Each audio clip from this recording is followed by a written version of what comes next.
Hi everyone, my name's Izzy, and as Jim mentioned, today I'm going to be talking about how we can use enzymes to recycle plastics and ways that we can actually make those enzymes better by engineering them.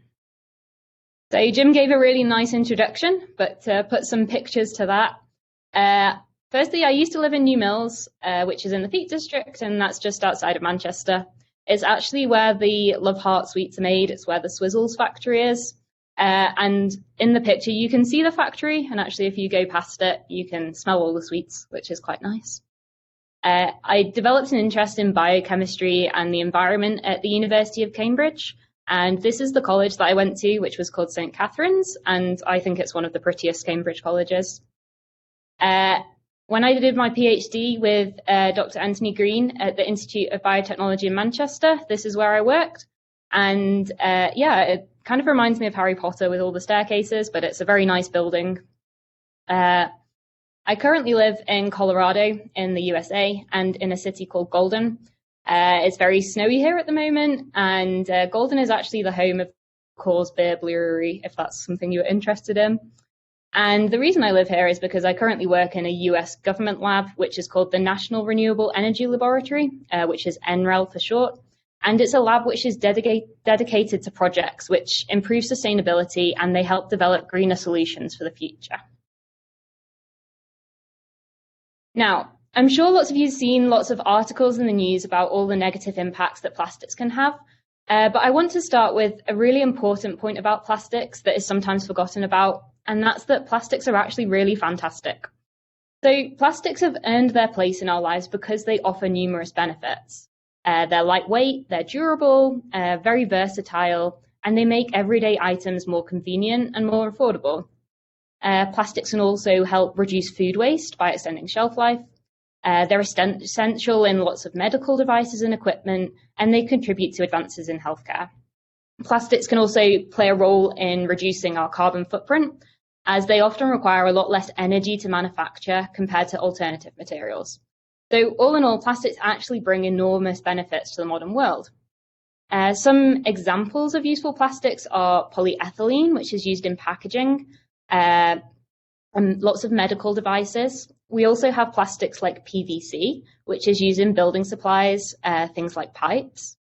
Polyurethanes, also called PURs, which are used in foams, the kind of foams that you might find in sofas and car seats. And also varnish for wood surfaces, and polyethylene terephthalate, or PET, sometimes called PET. And this is the plastic we're going to be talking about a lot today. It's used in many different types of food packaging, which is why you can see these plastic bottles here. And yeah, basically, to live like we do in modern day society, we actually really do need plastics. However, as amazing as these plastics are, the plastics we use every day don't just disappear. It tends to linger in the environment, it can pollute landscapes, and it poses quite a severe threat to ecosystems and biodiversity. The amount of plastic we're producing is really large, and it's getting bigger every day. But what's even more alarming is that a significant portion of this plastic often ends up in our environment, and it's what we call mismanaged plastic waste. So that is plastic that doesn't have a good end of life outcome. It just ends up going in landfill or in the environment. And this graph just kind of shows you how long it takes some different types of plastic waste to break down and in nature. So as you can see, plastics are predicted to take a very long time to break down. And this is a predicted estimate.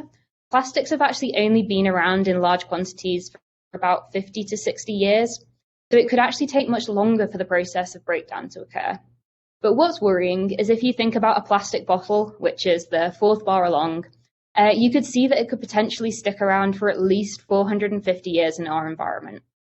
And the problem with this is that when this kind of plastic enters the environment, it can cause all sorts of problems. It can disrupt agriculture, it can poison the soils. It can also harm marine wildlife, and that's not only the bigger pieces of plastic that can cause entrapment, it's also the smaller pieces, so these microplastics that you might have heard about. And it kind of generally makes our world a less pleasant place to live. So like I said, plastics are actually really beneficial. So what we want to do is be able to keep all the beneficial aspects of plastics in our daily lives, but we need to stop this mismanagement of plastic waste once the plastics have come to their end of life. So before we dive into what we can actually do about these mismanaged plastics, it's important to understand what plastics actually are. So plastics are actually composed of long chains of repeating chemical units. And these long chains are called polymers. You could imagine these chains sort of being like necklaces, with each bead on the necklace being a different type of chemical building block. And the different building blocks, or the beads on the necklace, are called monomers. And they link together to create this structure, which is plastic. The specific arrangement of these building blocks and the combination of blocks involved can vary, and this is what gives us different types of plastics, like the ones used in water bottles, which is the PET, toys and food containers, which all contain different types of plastics. And it's this versatile structure that allows us to mold plastics into various shapes for everyday use. However, in reality, the chains aren't always linear, like in this cartoon here. Instead, they're more jumbled up. In fact, if you imagine a sheet of plastic, it will contain two different types of chain structures. One of them is called the amorphous form, and this is where the chains are all flexible, which is sort of like cooked spaghetti. And also there's a second form, and this is called the semi-crystalline form. Here the chains are kind of more regular. It's more like uncooked spaghetti. And these two different types of polymer structures can exist in the same type of plastic. And yeah, this is quite important, an important thing for us to consider later in the talk. So now we know what plastics are, we can think about how we might solve our plastics problem. And one of the ways we can stop plastics entering our environment whilst continuing to be able to use them is recycling. And there are several common ways we can recycle plastics. One of the most common ways, and our first strategy, is called mechanical recycling. This involves collecting, cleaning, shredding, and melting down plastic products, and then we use that to reform into new products. This process is very efficient, but it also has its downsides. Mechanical recycling can only be repeated a few times before the quality of the plastic degrades. If you imagine it, it's kind of like making a photocopy of a photocopy. Each copy is just a little bit less clear. So while it's a really vital recycling strategy, it has a number of limitations. The second strategy that we can think about is called chemical recycling, and this is a little bit different. So this method actually breaks the plastic polymers down into their chemical components, which are those monomers, the beads on the necklace that I mentioned earlier. And these monomers can then be reused to make new plastic products again. We can link them back together to make the polymers. Chemical recycling is really good because it can restore the material's quality, but it requires lots of energy and very specific conditions. And this makes it very complex and a lot more costly than mechanical recycling. So while it's very promising, there are some energy and infrastructure challenges to consider if we want to make this larger scale. One of the last strategies is kind of not recycling. It's called downcycling, and it's the least efficient of all of these different processes. So in downcycling, plastic is recycled into products of lower quality, such as textiles and non-food packaging.